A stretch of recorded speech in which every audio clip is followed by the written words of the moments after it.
हम इस क्वेश्चन को डिस्कस कर रहे थे कि दो पार्टिकल है हमारे पास, एक का मास है 5 kg एंड सेकंड का मास है 10 kg। ये दोनों पार्टिकल एक रॉड से जुड़े हुए हैं, रिजिड रॉड से, जिसकी लेंथ 1 मीटर है।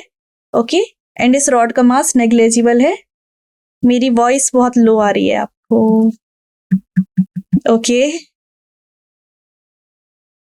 एंड हमें क्या पूछा है, हमसे पूछा है कि 5 kg वाले पार्टिकल से हमें डिस्टेंस कैलकुलेट करनी है।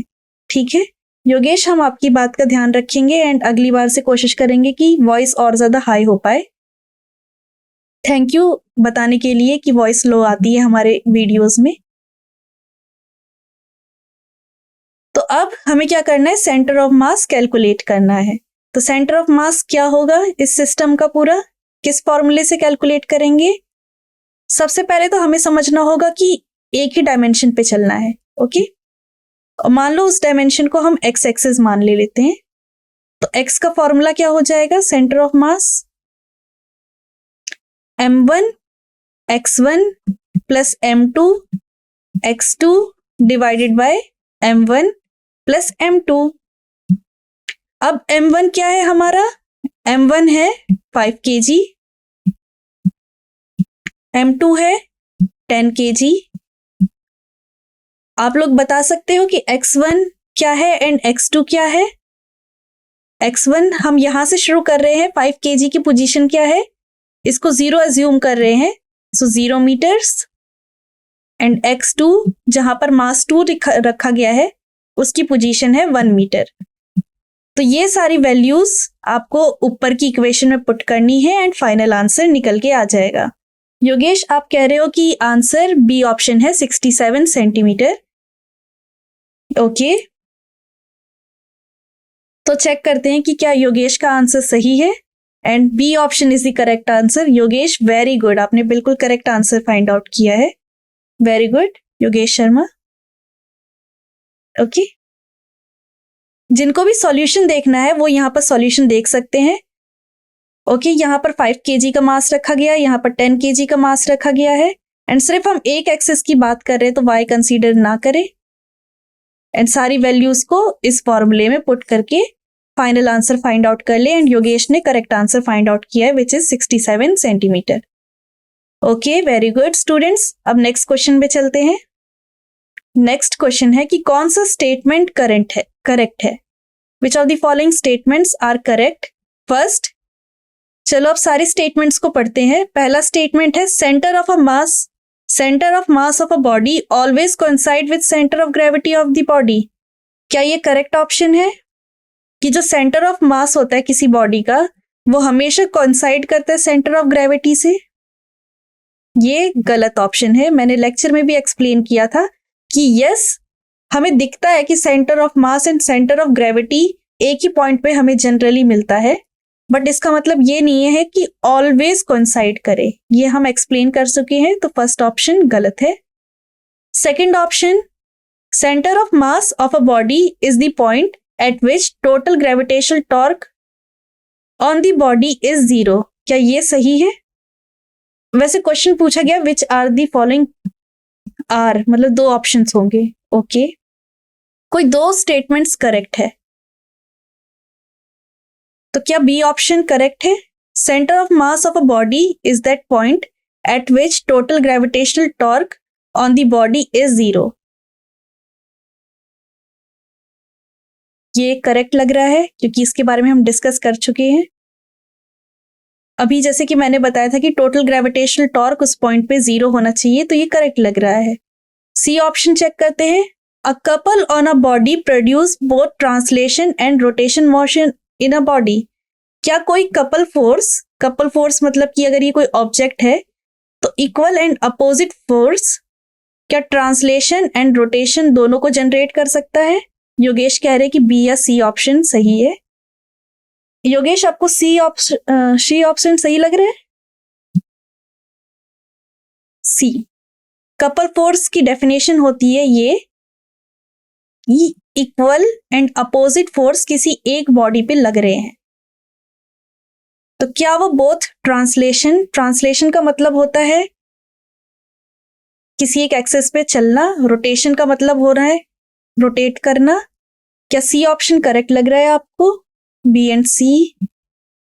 एग्जाम्पल लेके देखो, ये एक पेंसिल है, इसको एक बॉडी मानो और मेरे हाथ को किस तरीके से कपल फोर्स की तरह मानो। कपल फोर्स लगेगा तो क्या ये ट्रांसलेट करेगी ये ऑब्जेक्ट या रोटेट करेगा? ये ऑप्शन को ध्यान से पढ़ो योगेश। एंड डी ऑप्शन अगर हम देखें, यस, सी ऑप्शन गलत है। ओके, अगर कोई कपल फोर्स अप्लाई होगा तो हमेशा वो रोटेट करेगा, ट्रांसलेट नहीं करेगा। ओके, डी ऑप्शन है मैकेनिकल एडवांटेज। मैकेनिकल एडवांटेज, अभी हमने इसका फॉर्मूला पढ़ा था। मैकेनिकल एडवांटेज क्या होता है? Load divided by effort. Mechanical advantage greater than 1 mean smaller the effort can be used to lift a large load. अगर मैकेनिकल एडवांटेज की वैल्यू 1 से बड़ी है तो इसका मतलब यही है कि एफर्ट की वैल्यू छोटी हुई एंड लोड की वैल्यू ज्यादा हुई। तो डी ऑप्शन करेक्ट दिख रहा है। तो योगेश ये सब करेक्ट है, बी एंड डी ऑप्शन सही है। सो कौन सा ऑप्शन सही है? डी ऑप्शन सही है। डी ऑप्शन, यस, आंसर भी डी ही ऑप्शन है। तो हम करेक्ट ऑप्शन पे पहुंच गए। पूरा एक्सप्लेन मैं ये कर चुकी हूं, तो आई होप आपको ये क्लियर होगा। अब हम नेक्स्ट क्वेश्चन पे चलते हैं। नेक्स्ट क्वेश्चन है 3 masses are placed on the X axis. 3 masses को एक्स एक्सिस पे प्लेस कर दिया है। 300 ग्राम्स को ओरिजिन पे प्लेस किया गया है, ओरिजिन पे, ठीक है। 500 ग्राम्स को 40 सेंटीमीटर में प्लेस किया गया है एंड 400 ग्राम्स को 70 सेंटीमीटर पे प्लेस किया गया है। The distance of the centre of mass from the origin, हमें एक्ससीएम कैलकुलेट करना है। A option, very fast Yogesh. Okay, आप काफी अच्छा परफॉर्म कर रहे हैं। आई होप आपकी अच्छी परसेंटेज बनेगी एग्जाम में।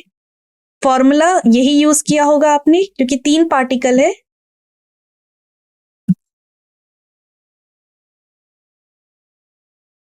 वेरी गुड अर्जुन सैनी, आपने भी कैलकुलेट कर दिया है। आप दोनों ने ये फॉर्मूला अप्लाई किया होगा एक्ससीएम का एंड यहां पर मास की वैल्यू डाली। आई होप आप लोगों ने यूनिट्स, क्या आप लोगों ने यूनिट्स चेंज करी? बिकॉज आंसर सेंटीमीटर में दे रखा था एंड मास कैंसिल हो जाता है, तो यूनिट चेंज करने की भी जरूरत नहीं है। बट आंसर अगर मीटर में होता तो यस, हमें डिस्टेंस की यूनिट चेंज करनी पड़ जाती। तो यस, आप लोग ये वैल्यूज पुट करेंगे एंड ऑप्शन मैच कर लेंगे। स्टूडेंट्स बता रहे हैं, योगेश एंड अर्जुन बता रहे हैं कि ए ऑप्शन उनका आ रहा है। देखते हैं। Yes, A option is the correct option. Congratulation, आपने एक नीट का क्वेश्चन सॉल्व कर लिया। अराउंड 2 मार्क्स में आया ही होगा ये क्वेश्चन। स्टूडेंट्स काफी अच्छा परफॉर्म कर रहे हैं, ये देख के काफी अच्छा लग रहा है। सो ए इज द करेक्ट ऑप्शन। तो मुझे आंसर को एक्सप्लेन करने की जरूरत नहीं है। अब हम नेक्स्ट क्वेश्चन पे चलते हैं। Next question, 2 particles A and B are moving in a uniform circular motion in concentric circle। 2 particles हैं A and B जो कि मूव कर रहे हैं concentric circles में। कोई 2 पार्टिकल हैं, एक का रेडियस है RA और एक का रेडियस है RB एंड इनकी स्पीड भी दे रखी है। इसकी स्पीड है VA एंड इसकी स्पीड है VB। Their time period of rotation is same. जितना भी ये टाइम ले रहे हैं रोटेट करने के लिए, मतलब TA इक्वल है TB के, टाइम पीरियड सेम है। तो हमें रेशो बताना है एंगुलर स्पीड का। Yogesh, C option. ओके, थोड़ा एक्सप्लेन करना पड़ेगा मुझे इस क्वेश्चन को आपको। आप अभी सॉल्व कर रहे हो, बहुत अच्छी बात है, बट करेक्ट आंसर सी नहीं होगा। अभी पता चल जाएगा कैसे। यहां पर एक बहुत बड़ी इंफॉर्मेशन दे रखी है कि टाइम पीरियड सेम है एंड हमसे एंगुलर स्पीड पूछा गया है। ओमेगा का फॉर्मूला क्या होता है? आप ये वाला फॉर्मूला शायद अप्लाई कर रहे होगे, v equals to omega r, correct? कोई बात नहीं, सॉरी की कोई बात नहीं है, हम यहाँ पर प्रैक्टिस ही कर रहे हैं। जितनी ज्यादा मिस्टेक्स होती है उतना ज्यादा ही हमें चांस मिलता है कि हम खुद को करेक्ट कर पाए, एंड देन उतना ही अच्छा हम परफॉर्म कर पाते हैं। तो आपने शायद ये फॉर्मूला अप्लाई कर दिया होगा। बिकॉज हमें नहीं बता रखा कौन सा रेडियस बड़ा है या कौन सा वेलोसिटी बड़ा है, तो इस फॉर्मूले के हम हेल्प नहीं ले सकते ओमेगा फाइंड आउट करने के लिए। बट हम जानते हैं कि ओमेगा 2 पाई न्यू भी होता है, ओमेगा इक्वल होता है 2 pi upon time period. Yes, हमें टाइम पीरियड के बारे में एक रिलेशन दे रखा है कि टाइम पीरियड्स इक्वल है। ओके, तो अब इस रिलेशन का यूज करके चेक करो कि कौन सा ऑप्शन करेक्ट है। अर्जुन सैनी, आप भी अच्छा कर रहे थे, आप भी बताइए कि आपका क्या आंसर आया है।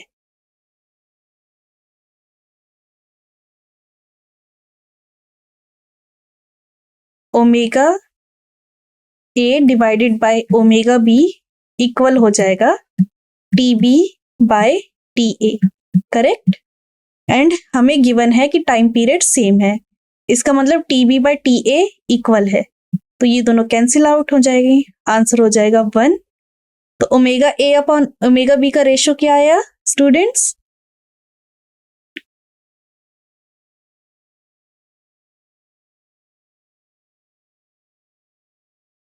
करेक्ट ऑप्शन कौन सा है? अब तो पूरा सॉल्व कर दिया है मैंने। करेक्ट ऑप्शन है D option, because time period cancel out हो गए, तो omega A upon omega B का रेशो क्या हो जाएगा? 1:1 हो जाएगा। Yes Yogesh, D option. तो आप लोगों को क्लियर हुआ कि हमने ये वाला फॉर्मूला क्यों नहीं यूज किया? बिकॉज हमें वेलोसिटी एंड रेडियस के बीच में कोई कंपैरिजन नहीं दे रखा था, बस हमें कंपैरिजन टाइम पीरियड के बेसिस पे दे रखा था, तो हमें ओमेगा का ये वाला फॉर्मूला यूज करना पड़ा। ओके ओके संजू, आपको ये प्रॉब्लम समझ में नहीं आई, करेक्ट? तो क्वेश्चन आपको क्लियर है कि दो पार्टिकल है जो कॉन्सेंट्रिक सर्कल पे रोटेट कर रहे हैं, हमें सर्कल का रेडियस दे दिया गया था एंड हमें सर्कल पार्टिकल की वेलोसिटीज दे दी गई थी, बट हमें क्वेश्चन में ये नहीं बताया कि कौन सा रेडियस बड़ा है कौन सा रेडियस छोटा है, किसकी वेलोसिटी ज्यादा है किसकी वेलोसिटी कम है, एंड हमसे एंगुलर स्पीड का रेशो पूछ लिया गया। ओके, रोटेशनल मोशन चैप्टर में हमने एंगुलर स्पीड का फॉर्मूला पढ़ा था कि v equal to omega r होता है, बट हम इस फॉर्मूले को अप्लाई नहीं कर सकते बिकॉज वेलोसिटी और रेडियस के बारे में कोई इंफॉर्मेशन नहीं दे रखी थी। बट हम जानते हैं कि ओमेगा 2 पाई न्यू के बराबर होता है, जहां पर न्यू फ्रीक्वेंसी होती है, न्यू को 1/t लिखते हैं तो ओमेगा 2 पाई बाई टी हो जाता है। अब हमें टाइम पीरियड के बारे में इंफॉर्मेशन दे रखी है कि दोनों पार्टिकल के रोटेशन का टाइम पीरियड सेम है, तो हमने टाइम पीरियड के अकॉर्डिंग दोनों की ओमेगा या एंगुलर स्पीड को कंपेयर कर दिया एंड डी ऑप्शन हमारा आ गया। Clear Sanju? So correct answer है डी ऑप्शन। ओके, ये इसका डायग्राम है। ये रेडियस बड़ा छोटा हमने खुद से एज्यूम कर लिया था, कुछ गिवन नहीं था, तो इसी से ही कंपेयर करना पड़ गया। अब हम नेक्स्ट क्वेश्चन पे आ जाते हैं। आई होप वो वाला क्वेश्चन आप लोगों को क्लियर होगा। आप लोग आज बहुत अच्छा परफॉर्म कर रहे हैं। मुझे लगा नहीं था कि रोटेशनल मोशन जो कि इतना हार्ड चैप्टर है उसमें इतने सारे स्टूडेंट्स करेक्ट आंसर्स दे रहे होंगे, तो आपकी प्रिपरेशन काफी अच्छी हो रखी है, ये हमें पता चल पा रहा है। तो नेक्स्ट क्वेश्चन पे आ जाते हैं। A particle start from rest, एक पार्टिकल स्टार्ट हो रहा है रेस्ट से, moves in a circle of radius r, एक सर्कल में मूव कर रहा है जिसका रेडियस आर है। It attains a velocity v naught metre per second in the nth round, nth round पे उसकी वेलोसिटी v नॉट हो गई। हमें एंगुलर एक्सेलरेशन कैलकुलेट करना है। एक पार्टिकल है जिसने रेस्ट से स्टार्ट किया, मतलब u इक्वल टू 0 है। ओके, मूव कर रहा है एक सर्कल में जिसका रेडियस हमें स्मॉल r दे रखा है। जब उसने nth बार रोटेट किया, nth रोटेशन पे उसकी वेलोसिटी v नॉट है। Yogesh, C option. ओके,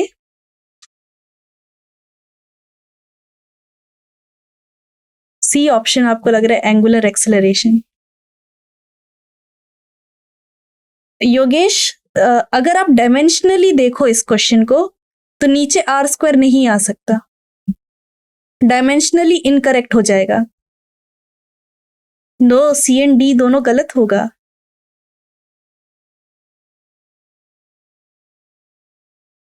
क्योंकि डिवाइड में आर स्क्वायर है। अगर आप डायमेंशन एनालिसिस भी करोगे तो ये दोनों तो आपको रूल आउट कर देने चाहिए थे, ये दोनों ऑप्शन अपने आप ही, है ना योगेश? ए ऑप्शन, यस, ये डायमेंशनली भी करेक्ट है एंड यही करेक्ट आंसर आएगा। आपने इसको कैसे सॉल्व किया? सबसे पहले तो हमें वेलोसिटी का डिस्टेंस के साथ रिलेशन चाहिए। हमें पहले तो एंगुलर एक्सेलरेशन अल्फा कैलकुलेट करना है, करेक्ट? अल्फा हमें कैलकुलेट करना है एंड हम जानते हैं कि नॉर्मल एक्सेलरेशन इक्वल होता है किसके? आर इंटू अल्फा के। अब हमें अल्फा की वैल्यू चाहिए थी,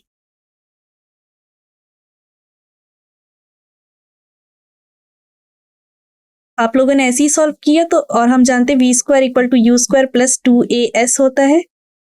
तो एक्सेलरेशन हम फाइंड आउट कर लेंगे।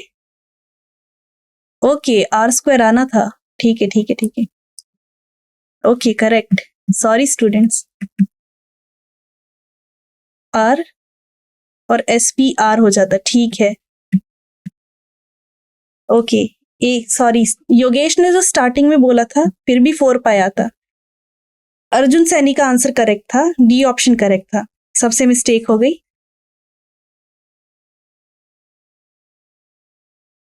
इससे अगर आप सॉल्व करते तो डी ऑप्शन आना चाहिए था इसका। Yes, D option, very good Arjun Saini, आपने बिल्कुल करेक्ट आंसर निकाला था। वहां पर मिस्टेक हो गई थी कि ए इक्वल टू आर अल्फा होता है, मैं भी यहां पर कंफ्यूज हो गई थी। So yes, D option correct था। योगेश आप भी बहुत क्लोज आ गए थे, आपके में बस 2 का फैक्टर मिसिंग था डिनोमिनेटर में, करेक्ट ना? सो यस, बहुत अच्छा परफॉर्म किया आप लोगों ने। सॉल्यूशन एक बार देख लेते हैं फिर से। पहले तो हमें यूज करना था v square equal to u square plus 2as।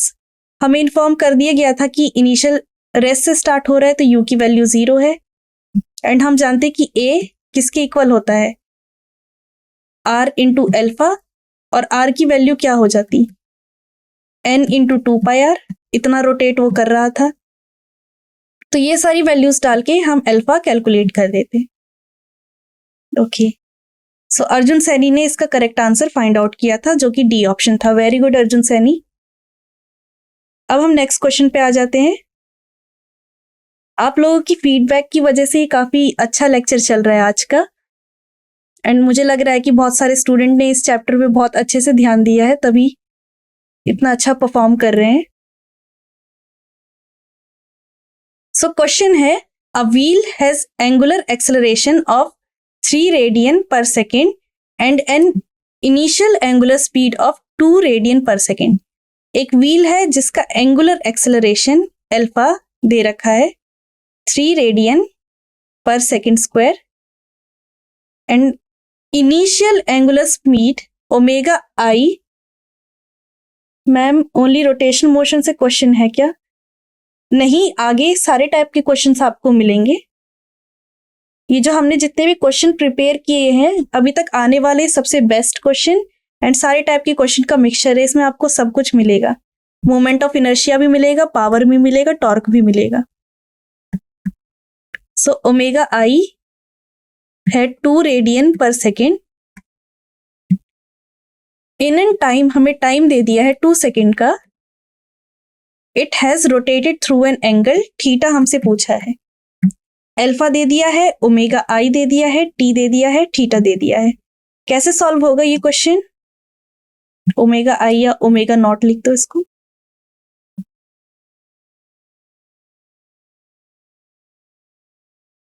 A option, okay Arjun, कैसे आपने ये ऑप्शन कैलकुलेट किया?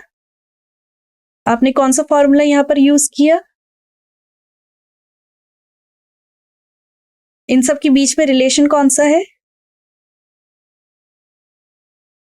तो इसके लिए हमें रोटेशनल मोशन के काइनेमेटिक वाले इक्वेशन यूज करने पड़ेंगे कि theta equals to omega naught t plus half alpha t square okay, Yogesh का आंसर बी आ रहा है। योगेश, आपने यही फॉर्मूला यूज किया है।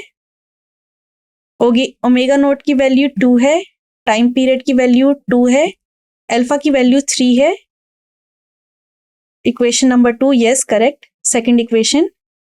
तो ये सारी वैल्यूज डाल के ए ऑप्शन आ रहा है अर्जुन का एंड बी ऑप्शन आ रहा है योगेश का। करेक्ट आंसर देखिए आप दोनों का, कौन सा करेक्ट है। Correct option is A option. Arjun ने करेक्ट कैलकुलेट किया था। आई गेस योगेश आपने कुछ कैलकुलेशन मिस्टेक कर दी होगी, आपने अप्लाई यही इक्वेशन किया था। वेरी गुड अर्जुन, आपने बिल्कुल करेक्ट आंसर फाइंड आउट किया है एंड आपने इक्वेशन भी करेक्ट ही लगाई है। सो हमें थीटा कैलकुलेट करना था, omega naught, T and alpha, हमें तीनों चीज गिवन थी, हमें सिंपली इक्वेशन में पुट करना था। 10 रेडियन करेक्ट आंसर आया है। Very good. तो अब नेक्स्ट क्वेश्चन पे चले। Next question, question number 7। ये अब तक का आया हुआ नीट में सबसे अच्छा कॉन्सेप्चुअल क्वेश्चन था। ओके, तभी इसलिए क्वेश्चन मैंने आपके लिए डाला है। एंड क्वेश्चन है, a wheel of radius 1 metre rolls forward half of the revolution. एक व्हील है, क्वेश्चन को ध्यान से समझना, जिसका रेडियस 1 मीटर है, वो हाफ रिवॉल्व करती है, ठीक है, एंड किसी एक पोजीशन पे पहुंच जाती है।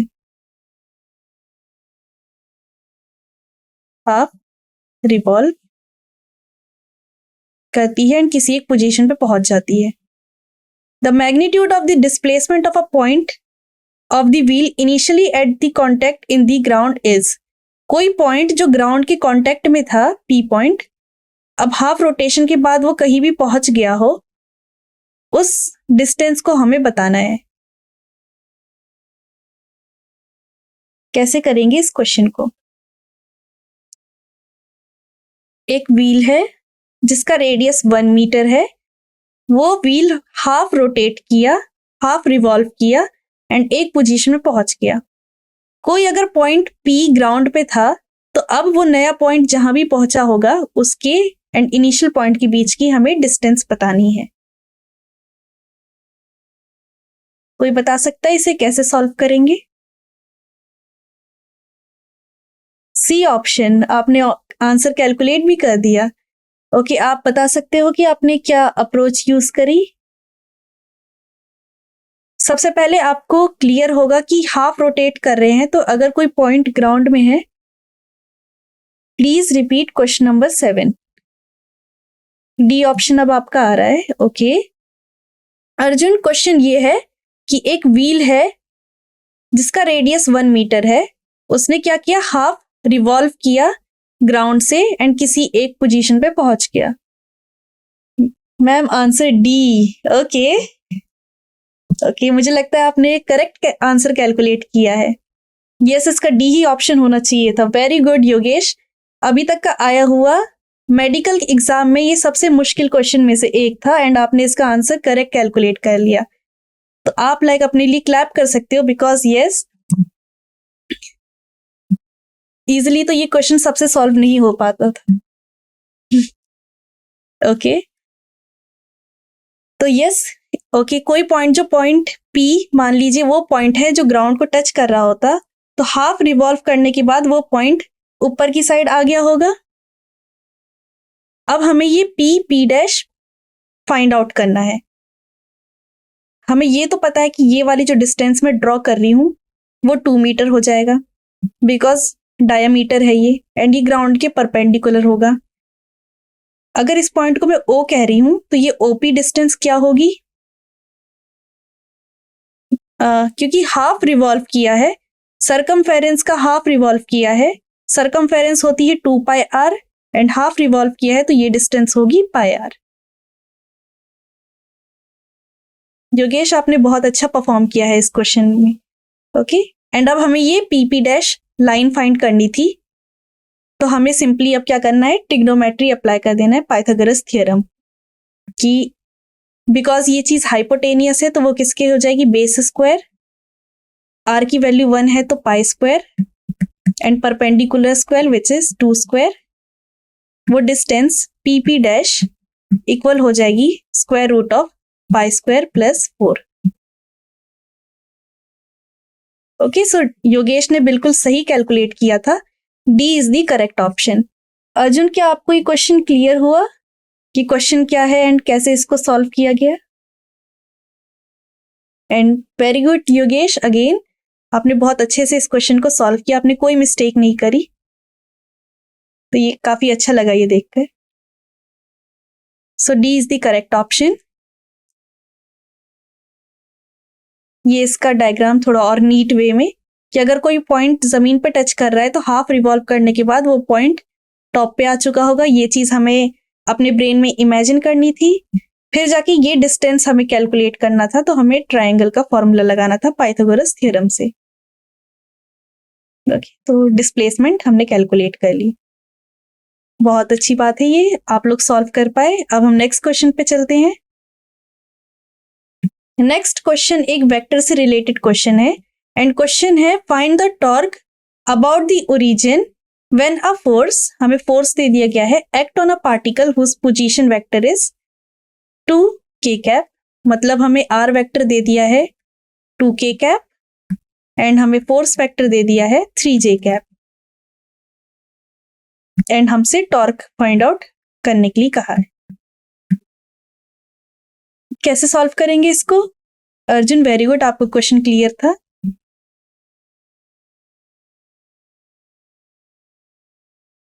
सो इजी क्वेश्चन है, बिल्कुल फॉर्मूला बेस्ड क्वेश्चन है। आर दे दिया है, एफ दे दिया है, टॉर्क हमें कैलकुलेट करना है। सिंपली हमें क्रॉस प्रोडक्ट करना आना चाहिए कि टॉर्क बिकॉज इक्वल होता है r cross F vector, and हमेशा ध्यान रखना आर पहले आता है।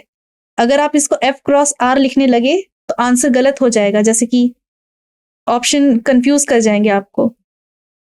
तो टॉर्क होता है आर क्रॉस एफ, आर की वैल्यू दे रखी है 2k cap, B option. Arjun, okay, आपका आंसर करेक्ट है, ये 3j कैप। क्रॉस प्रोडक्ट करते हैं कैसे? आई जे के, एंड हमें क्या करना था, k क्रॉस j करना था, तो माइनस आई हो जाएगा। योगेश, वेरी गुड, आपने भी सही आंसर निकाला है। -6i न्यूटन मीटर टॉर्क आया है। तो आप देख रहे हो कि इस चैप्टर से एक हाईली कॉन्सेप्चुअल बेस भी क्वेश्चन आ सकता है and directly formula based question भी आता है। तो इस चैप्टर के फॉर्मूलेस पे होल्ड बनना जरूरी है, बिकॉज ऐसे क्वेश्चन, अगर ये क्वेश्चन आ गया तो हमें पेपर में बिल्कुल नहीं छोड़ना चाहिए। अहमद, सिस्टम मतलब ओके, तो ये क्वेश्चन सॉल्व कर पाए आप लोग। यहाँ पर नीट की क्लास चल रही है अहमद। ओके, तो आर दे रखा था, एफ दे रखा था, टॉर्क दे रखा था, एंड स्टूडेंट्स ने कैलकुलेट कर दिया कि करेक्ट आंसर है B option. Okay, B option is the correct answer, and इसका सॉल्यूशन बताने की जरूरत नहीं है, most of the student correct कर पाएंगे इसको। अब हम नेक्स्ट क्वेश्चन पे चलते हैं। A solid cylinder of mass 2 kg and radius 4 centimetre, units का ध्यान रखना, is rotating about its axis at the rate 3 rotation per minute, 3 rpm पे रोटेट कर रहा है। Torque required to stop after 2 pi revolution is, एक solid cylinder है,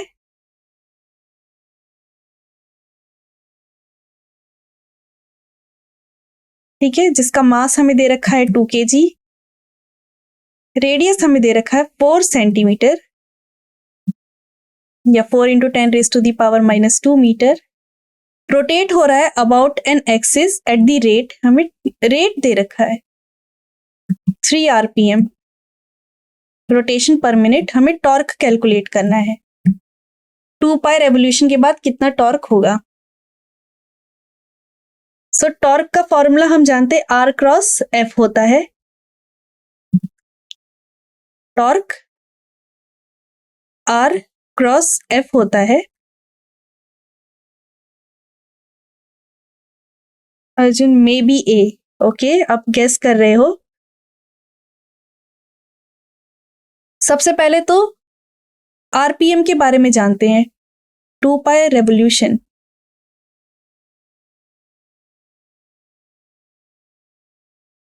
हमें टॉर्क कैलकुलेट करना है।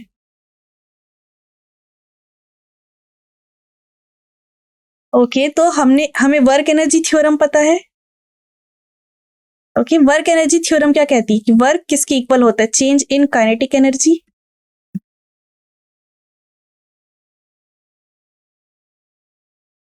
एंड वर्क का फॉर्मूला इस चैप्टर में रोटेशनल मोशन में क्या होता है। योगेश कह रहे हैं ए ऑप्शन, अर्जुन को भी ए ऑप्शन करेक्ट लग रहा है। सॉल्व करने की कोशिश करते हैं। ओमेगा का फॉर्मूला क्या हो जाएगा इस चैप्टर के according, torque into d theta, correct. और काइनेटिक एनर्जी का फॉर्मूला क्या होता है, half I omega square. Solid cylinder दे रखा है तो उसका मोमेंट ऑफ इनर्शिया हमें पता है क्या होता है। सॉलिड सिलेंडर का मोमेंट ऑफ इनर्शिया mr²/2। अब ओमेगा कैसे कैलकुलेट करें।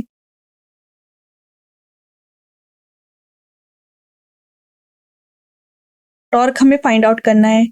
थीटा के बारे में क्या इंफॉर्मेशन है आपकी, थीटा हमें 2π दे रखा है एंड रोटेशन पर मिनट हमें दे रखा है। तो ओमेगा हमें दे रखा है 3 × RPM, और रोटेशन पर मिनट को रेडियन में कैसे चेंज करते हैं, 2π / 60, बिकॉज एक रोटेशन के लिए 2π लगता है और मिनट को सेकंड में चेंज करने का ये होता है। तो हमें ओमेगा पता है, हमें थीटा पता है, हमें आई पता है, तो टॉर्क फाइंड आउट हो जाएगा। आप लोगों ने भी ऐसे ही सॉल्व किया इस क्वेश्चन को।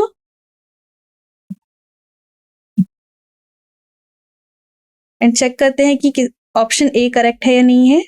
So option A is correct. Very good Arjun, very good Yogesh, आपने बिल्कुल करेक्टली सॉल्व किया इस क्वेश्चन को। वर्क एनर्जी थ्योरम आप अप्लाई किया आपने। वर्क होता है टॉर्क इंटू डी थीटा। ऐसे क्वेश्चन कौन बनाता है पेपर में आ रखे, ये मैंने नहीं बनाए हैं, प्रोफेसर्स बनाते हैं ऐसे क्वेश्चंस तो वर्क एनर्जी थ्योरम अप्लाई किया एंड वहां से टॉर्क कैलकुलेट कर लिया। हमारे पास थीटा था, हमारे पास ओमेगा था, एंड आप दोनों ने करेक्ट आंसर निकाला कि आंसर है ए ऑप्शन।